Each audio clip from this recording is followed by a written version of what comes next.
Hello students, मैं Mrs Renu Bohra, associate professor in zoology, MS government college Bikaner. मेरी आज की टॉपिक है ड्रैकनक्यूलस। पहले इसका वर्गीकरण करेंगे। फाइलम है नेमेटोडा, क्लास फेस्मिडा, ऑर्डर ड्रैकनक्यूलोइडिया, जीनस ड्रैकनक्यूलस। सबसे पहले करेंगे इसके अंदर habitat. It is common human parasite known to man since biblical times when it was known as the fiery serpent। ये एक ह्यूमन पैरासाइट है मैन का और उस समय से पॉपुलर है बिब्लिकल टाइम से, जिस समय इसको कहा जाता था fiery serpent. It is found in dry regions of Africa, India, Arabia, China etcetera. ये ड्राई रीजन्स में मिलता है, अफ्रीका के, इंडिया के, अरेबिया और चाइना के।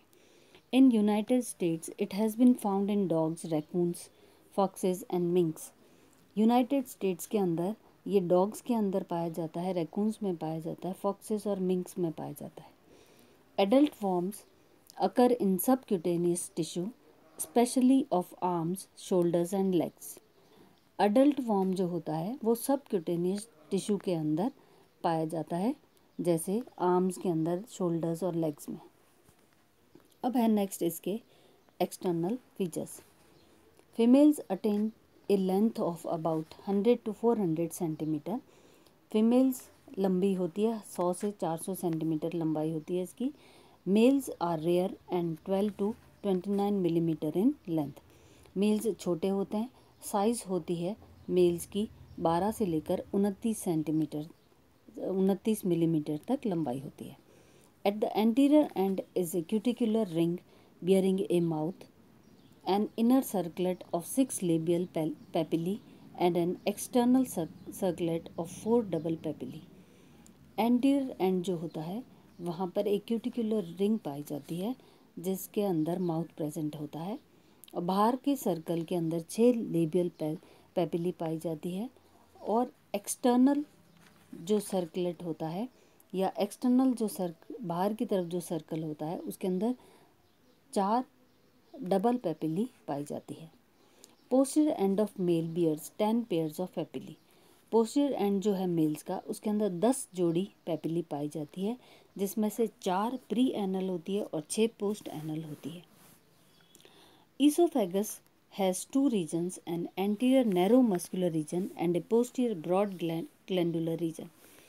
ईसोफेगस के अंदर 2 रीजन्स होते हैं, एक तो एंटीरियर रीजन होता है वो नैरो होता है और मस्कुलर रीजन होता है, और पोस्टीरियर रीजन ब्रॉड होता है, चौड़ा होता है, और ग्लैंडुलर रीजन होता है, ग्लैंड्स पाई जाती है उस रीजन में। Female is didelphic with apposed uteri and vulva near the middle of body. Females didelphic होती है, मतलब यूट्रस साइज में बड़ा होता है और मिडल जो रीजन है बॉडी का वहाँ पे वल्वा पाया जाता है। ये तो इसके एक्सटर्नल फीचर्स है, ये डायग्राम में बता रखा है। मेल का एंटीरियर रीजन है पोस्टीरियर एंड है मेल का, और फीमेल का एंटीरियर रीजन है, और इधर पूरा स्ट्रक्चर जो है वो साइक्लोप्स का भी है जो इंटरमीडिएट होस्ट होता है। ये सारा डायग्राम में बता रखा है। अब है नेक्स्ट इसकी life cycle. The mature female contains numerous embryos in its much enlarged uterus which फिल्स up the body cavity. Mature female के अंदर बहुत सारे एम्ब्रियो पाए जाते हैं, क्योंकि एनलार्ज्ड होता है यूट्रस, उसके अंदर बहुत सारे न्यूमरस संख्या के अंदर या असंख्य एम्ब्रियो पाए जाते हैं जो बॉडी कैविटी को फिल करते हैं। Egg laying female worms take up its position just below skin in such a part of body which regularly comes in contact with cold water। Egg laying female जो है वो worm, egg laying female worm ऐसी जगह position अपनी बना लेती है जैसे स्किन के जस्ट नीचे की तरफ, और वो पार्ट हमेशा ज़्यादातर जो है पानी के कांटेक्ट में आता है, जैसे हैंड है, फीट है, लेग्स है, ये सब पानी के कांटेक्ट में बार बार आते रहते हैं, वहाँ पर ये स्किन के जस्ट नीचे पाई जाती है। Here the parasite produces toxic secretion which produce a blister on skin. यहाँ पर पैरासाइट जो है वो एक टॉक्सिक सिक्रीशन या ऐसा पदार्थ सिक्रीट करता है जिससे स्किन के ऊपर जो है ब्लिसर बन जाते हैं, जैसे घाव की तरह। थोड़ी टाइम बाद घाव बन जाते हैं, अल्सर बन जाते हैं। Soon an ulcer is formed. On coming in contact with water, the ulcer breaks and worm freely projects. जैसे ही पानी के कांटेक्ट में आते हैं ये अल्सर ब्रेक हो जाता है और वर्म बाहर प्रोजेक्ट हो जाते हैं। Worm freely project its uterus and releases tiny coiled embryos in water. और वर्म जो है प्रोजेक्ट होते हैं यूटरस से और रिलीज कर देते हैं बहुत सारे कॉइल्ड एम्ब्रियोज पानी के अंदर। Larvae after swimming freely for a short time, larval stages जो पानी में आई हैं वो थोड़ी टाइम के लिए फ्रीली स्विम करती है, penetrate the body of intermediate host cyclops, और फिर ये साइक्लोप्स के बॉडी के अंदर एंटर हो जाते हैं जो कि इंटरमीडिएट होस्ट है। और ये साइक्लोप्स जो है वो क्रस्टेशियन है, कॉपेपोड क्रस्टेशियन है। In cyclops larva moults twice and becomes infective in 3 weeks of time. Cyclops के अंदर जो है लार्वा 2 बार मोल्टिंग होती है और इन्फेक्टिव 3 weeks के टाइम में ये इन्फेक्शन उसकी बॉडी में फैल जाता है।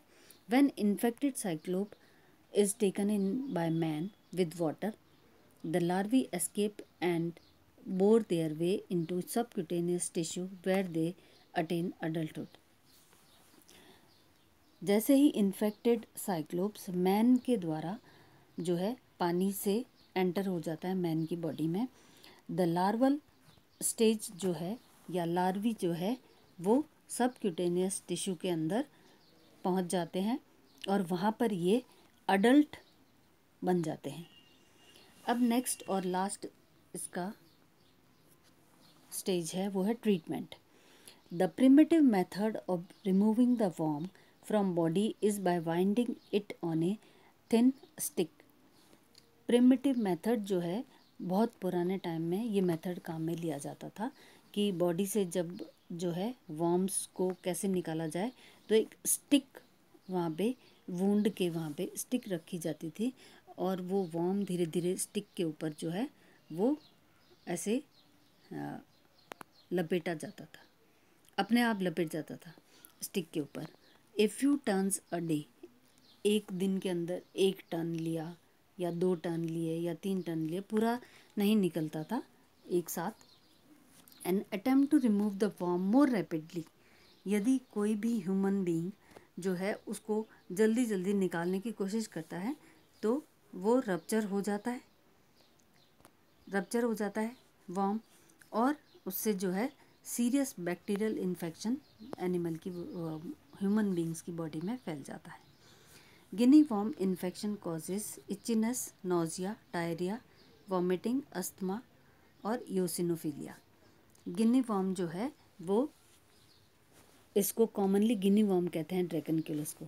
तो गिनी वर्म जब इन्फेक्शन इसका फैलता है तो ज़्यादातर ह्यूमन बॉडी के अंदर क्या होता है, इचिनेस होती है, नोजिया होता है, डायरिया हो जाता है, वॉमिटिंग होती है, अस्थमेटिक हो जाता है और यूसिनोफिलिया हो जाता है। ये सारे इसके इन्फेक्शन के आफ्टर रिजल्ट है। These effects are due to toxic substance produced by the parasite. अब ये इफ़ेक्ट जो है वो टॉक्सिक पदार्थ क्योंकि प्रोड्यूस करता है पैरासाइट, इसके लिए जो है ये इन्फेक्शन इस तरह का हो जाता है। The infection can be treated with injections of phenothiol zinc emulsified in olive green. Generally ये इसका इन्फेक्शन जो है उसका ट्रीटमेंट के लिए एक इंजेक्शन दिया जाता है जिसका नाम है फिनोथियल जिंक, और इसका एमल्सिफिकेशन होता है ऑलिव ग्रीन। तो इस इन्फेक्शन का ट्रीटमेंट यही है, इसको ह्यूमन बीइंग्स को इंजेक्शन दिया जाता है। तो इतना ही कहना है कि पानी जब भी पिएं तो प्यूरिफाइड हो पानी और इन्फेक्टेड नहीं हो पानी, ये ध्यान रखें, क्योंकि पानी में ही साइक्लोप्स होता है जो इसका इंटरमीडिएट होस्ट है और उसके थ्रू ही ह्यूमन बीइंग्स को इन्फेक्शन पहुंचता है। तो इसलिए क्योंकि पानी के कांटेक्ट में या पानी पीना है या ह्यूमन बीइंग्स को वो पानी लेना है तो वो बिल्कुल जो है प्योर होना चाहिए पानी। तो आज की टॉपिक हमारी यहीं पे समाप्त होती है। Thank you.